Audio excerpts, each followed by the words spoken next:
a sua mão de obra. Venha pro Atacadão das Madeiras, Avenida Carlos Chevade, 1027 e 1037, BR-101, bairro Guarus, em Campos dos Goitacazes. Não fazemos entrega, mas os preços são na medida certa.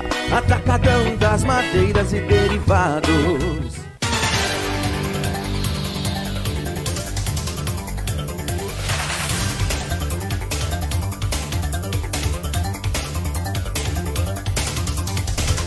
São 7h53. Voltamos com o Folha no Ar, primeira edição. Temos a presença do juiz Rubens Viana.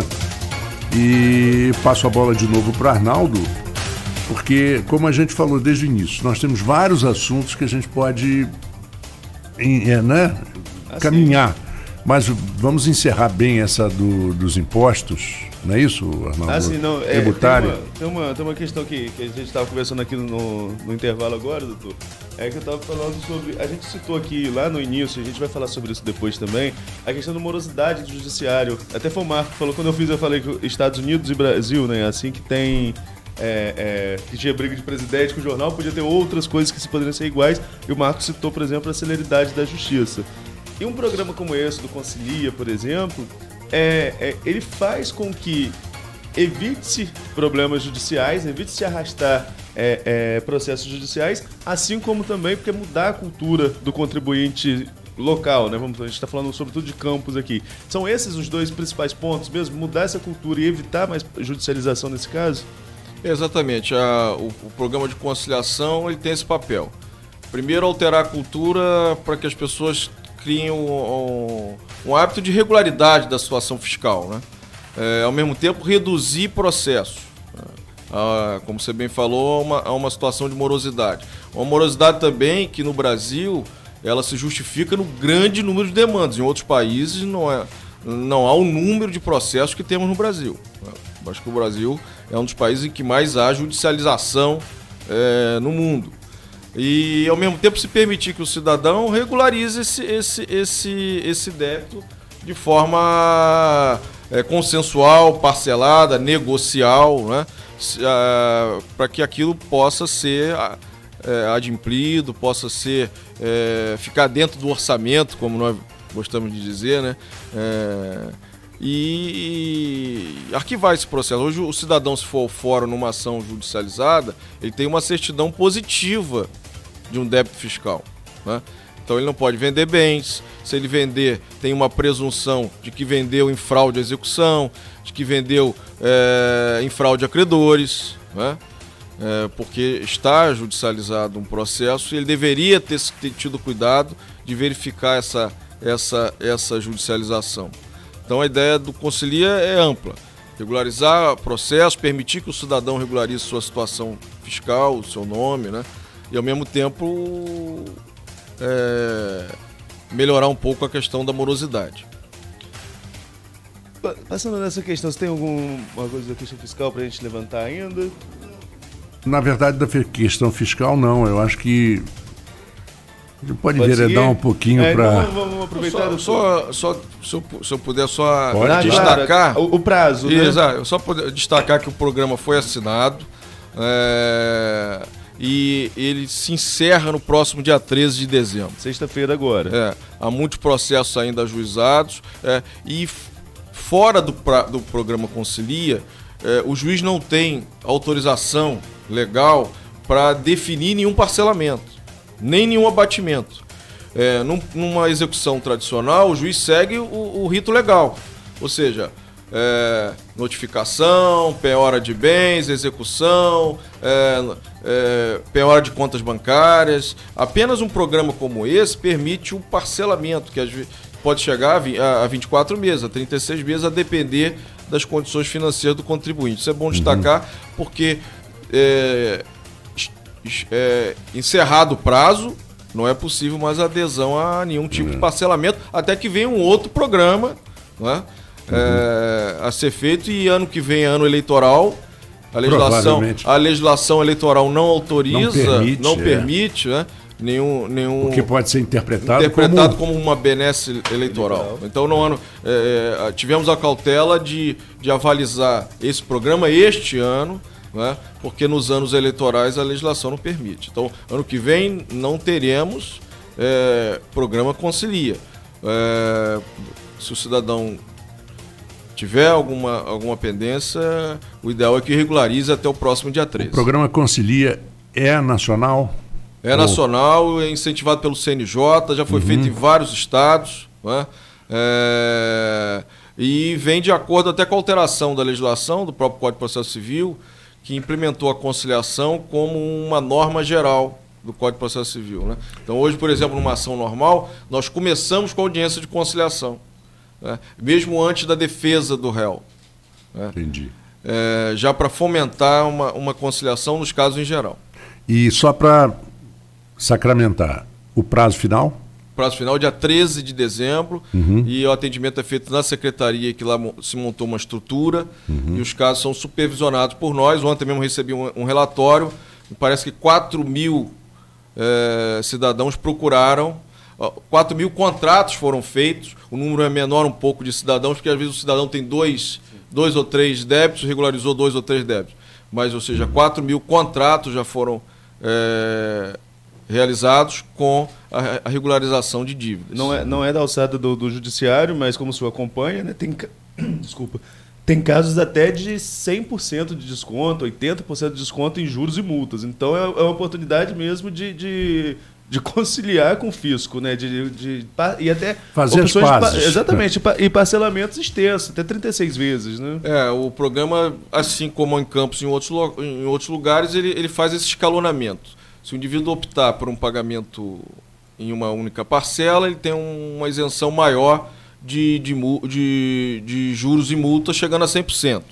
À medida que ele vai parcelando o número de parcelas, vai diminuindo. Esses encargos vão reduzindo, na medida também que ele vai pagando de forma mais estendida. Mas vamos lá, eu acho que a política não pode estar fora, né, Arnaldo? Quer dizer, nós sempre comentamos aqui, doutor, que o judiciário está politizado e a política está judicializada, né? As coisas se confundem um pouco, né? E hoje, eu acho até que é bom, de uma certa forma, o povo brasileiro né, está muito mais participante da vida política do país do que alguns anos atrás. Tudo bem que nós temos uma polaridade que às vezes não é muito positiva, né, de direita e esquerda, mas ela existe, ela tem o lado bom, ela tem o lado de questionamento, e o político hoje eu acho que pensa pelo menos 2 ou 3 vezes antes de fazer algum mal feito. Como o senhor vê isso já para começar o papo, e depois o Arnaldo pega por aí? Nos últimos anos houve realmente esse fenômeno, né?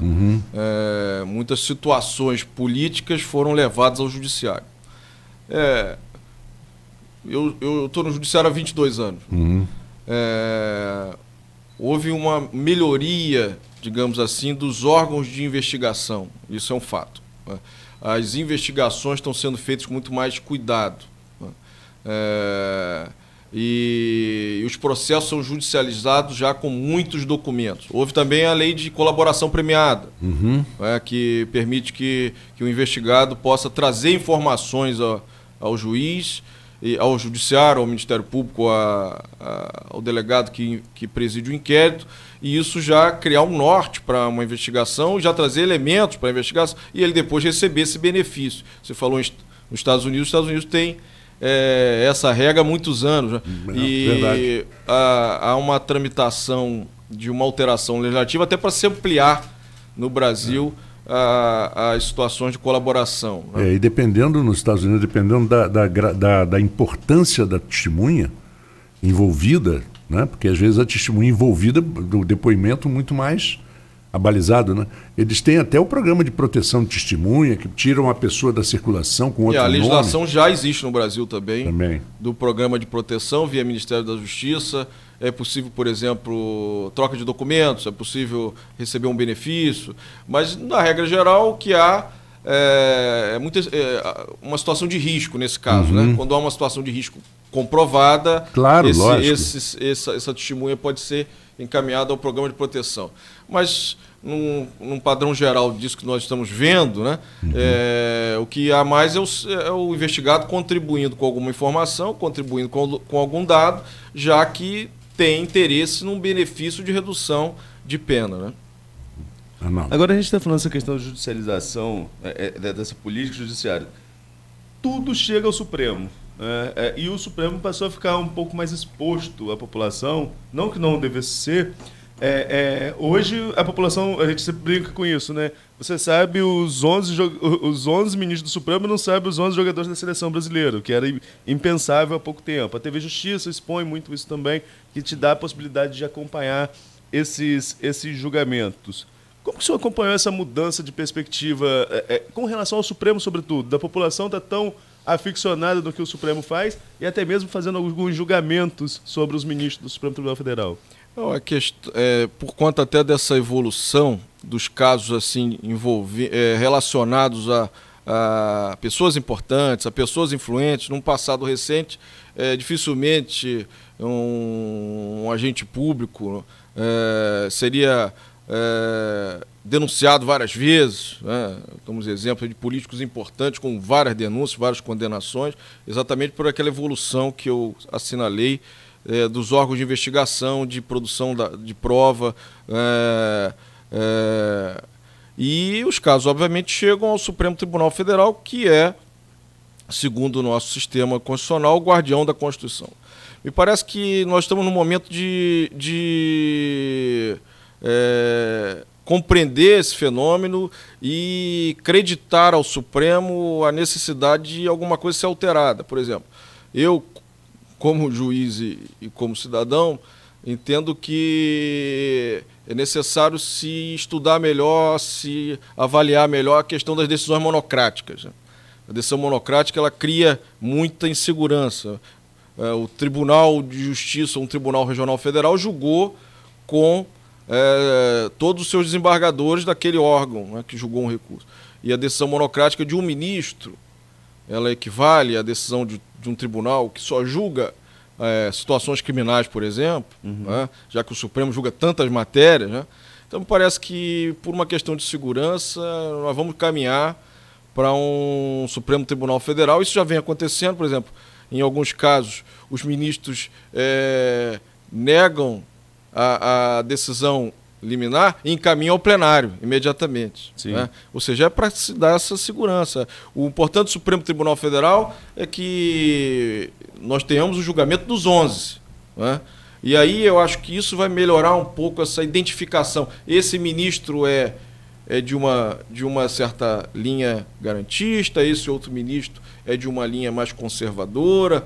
Não me parece que a nós seja interessante essa definição pessoal, né, do ministro. É preciso saber o que o Supremo pensa como um todo, né? E se nós verificarmos, na maioria das vezes em que as decisões foram, digamos, objeto de discussão da sociedade, em muitos casos houve uma decisão monocrática, né?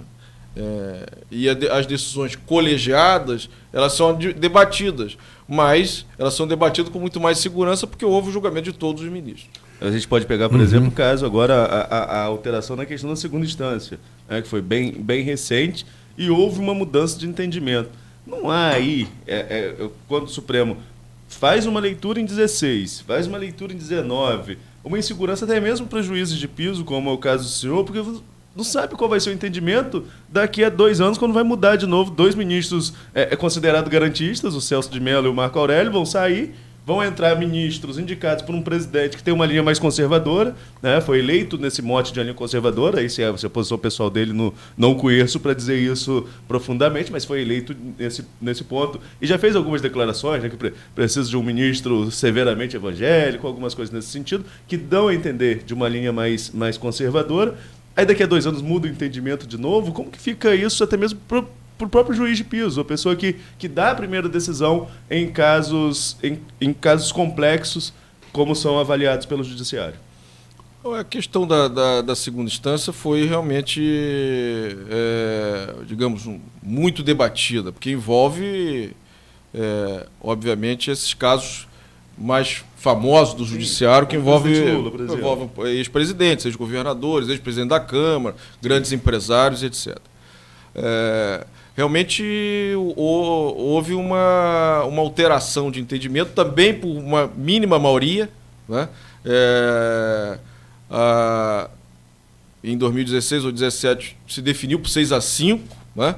E agora recente também por 6-5, né? O que mostra que o próprio Supremo Tribunal Federal tem essa divisão. Há uma previsão de alteração da composição e, como você disse, plenamente provável que o ministro, os novos ministros, até pelo clamor público que houve acerca do tema, venham a apoiar a regra da segunda instância, mas o que me parece que é um ponto positivo é que não só a sociedade está debatendo esse tema, como essa insegurança que você mesmo assinalou pode ser resolvida, né? De forma definitiva. Acho que o Congresso Nacional tem que se debruçar sobre o tema, e é exatamente a ausência dessa regra mais clara que causou essa variação de posições. Hoje se discute no Congresso uma alteração do Código de Processo Penal, se discute também uma alteração constitucional. Na alteração constitucional, se houver mudança do artigo 5º, teríamos então uma ofensa à cláusula pétrea, alguns já levantam.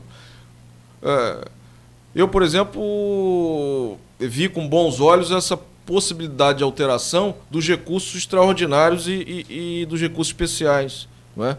Porque o recurso extraordinário e o recurso especial, eles são, em verdade, ações de revisão. Não é? A matéria não é de revisão da prova, por exemplo.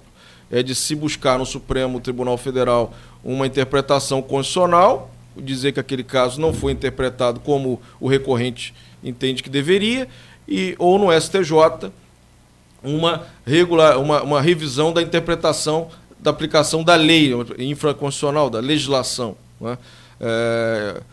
Me parece que, e aí falo também como quem estuda a matéria, né, que essa alteração dos recursos pode ser algo que defina e dê mais segurança a esse tema. Na opinião do senhor particular e como quem entende de direito, o texto constitucional, ele prevê a possibilidade de prisão após segunda instância? Exatamente. O artigo 5º fala em que se considerar culpado, será considerado culpado após o trânsito julgado. Ao mesmo tempo que, mais à frente, quando se fala dos recursos, e aí o recurso extraordinário, o recurso especial, o texto constitucional diz que ele não será recebido no efeito suspensivo. Então essa é a divergência. Se os últimos recursos não têm efeito suspensivo, né, ou seja, aquela situação transitou em julgado, já que um recurso é especial ou extraordinário. Por isso que eu acho que essa alteração dos recursos é mais interessante do que se mudar outra redação. Agora, o texto constitucional ele tem uma redação diferente de um código, por exemplo, porque é um instrumento normativo de aplicação a todas as pessoas. Ou seja, há uma premissa que um cidadão, mesmo que não tenha formação jurídica, que ele lendo a Constituição, ele entenda alguma coisa. Então, quando nós avaliamos no sistema, a gente tem a compreensão, olha, considerar culpado, tudo bem, isso pode ser feito ao final. Mas e o cumprimento das sanções? Né? Ele já não deveria cumprir alguma coisa, porque ele está fazendo um recurso que não tem efeito suspensivo? Né? Então, se você olhar por esse prisma, se aumenta esse ponto de questionamento. Né? É que a gente está falando muito aqui de ministros garantistas, mas é bom a gente também contextualizar que a época da feitura, dos estudos para a Constituição, a gente vinha de uma ditadura, né, de um período de 21 anos de ditadura militar, então foi um texto totalmente garantista também. Né? Então é essa questão que o Congresso pode se debruçar para tentar alterar de alguma forma. Eu acho que o caminho é esse, então, que o Congresso... A Constituição tem essa peculiaridade, né, o que se chama de mutação constitucional. Ela tem que se fazer uma releitura de tempos em tempos, segundo o contexto social da sociedade naquela época, né? Uma Constituição de 30 anos talvez não reflita o momento atual, porque ela foi redigida para ser aplicada em outro momento histórico. Então isso acontece. Por exemplo, no controle de constitucionalidade das leis, né, o Supremo Tribunal Federal tem esse papel de fazer uma interpretação conforme o texto. Então ele diz, esse texto agora ele tem que ser vislumbrado segundo essa interpretação. Alterar um pouco, evoluir um pouco a interpretação. Por exemplo, hoje nós temos, ampliando aqui os pontos, né, a questão do casamento de pessoas do mesmo sexo. Se existe na vida social essa relação, o direito tem que proteger, de certa forma, criar segurança, né? Outras situações de terra indígena, de funcionamento dos poderes, de divisão, por exemplo, das tarefas do Executivo, do Legislativo, município, Estado e União. Ou seja, toda vez que nós temos discussão, isso nós vamos municipalizar, isso nós vamos federalizar. Ou seja, é uma interpretação conforme o momento, e na Constituição existe realmente esse tipo de interpretação. Falando ainda sobre... Quer entrar com a pergunta, mano? Não. Falando sobre a Constituição, sobre entendimentos, tem um fato que é muito importante, sobretudo para Campos, nesse momento que nós falamos, nesse momento econômico da região, que é a questão da partilha dos royalties de petróleo. Estava para ser julgado agora no dia 20 de novembro, houve um pedido do Estado do Rio, se adiou para 22 de abril, mas é uma coisa que não tem jeito. A ministra Carmen Lúcia, até o adiar, falou sobre, entre aspas, um constrangimento dela de tanto tempo para se julgar isso, que está desde 2013 sob liminar. Qual a opinião do senhor com relação a essa questão? Tem pegada para que seja esse entendimento aí do Congresso de partilhar para todos os estados e municípios, ou os royalties realmente são direitos de quem produz? Olha, os royalties foram criados para, de certa forma, restituir aquele ente, aquele estado ou aquele município, onde há atividade de exploração, uma prevenção, né? Um investimento, um incentivo por exemplo, um dano ambiental. Aquela cidade começa a receber um maior número de pessoas que vão fazer essa exploração, ou seja, para compensar ou recompensar uma atividade que muitas vezes ela pode causar danos, né? Me parece mais adequada na linha dos royalties que quem produz receba, né? Da mesma forma que um estado litorâneo, onde tem a exploração do petróleo, perde um pouco, por exemplo, do turismo, porque ali nós vamos ter, onde há um ambiente totalmente natural, vamos ter uma plataforma, né? Da mesma forma, em um estado onde há exploração de minério, por exemplo, que é uma mudança, não é? E os royalties, ou digamos, as divisas, tributos sobre aquele minério não são partilhados para todos os estados. E um outro ponto também interessante, que acho que justifica esses adiamentos, essas constantes discussões, é que se trabalha com orçamento, né? Uma expectativa de receita. Estados e municípios têm folha de pagamento, né? Têm seus serviços, prestam seus serviços. De um momento para o outro, haver uma redução drástica de receitas, né? Eu posso comprometer um pequeno município, um estado, a cumprir com suas obrigações legais, por exemplo, de pagar professores, de pagar fazer serviços, prestar serviços, de custear a própria previdência, porque havia uma expectativa de receita e a expectativa foi reduzida. Então, por isso a cautela, talvez, nesse debate da repartição.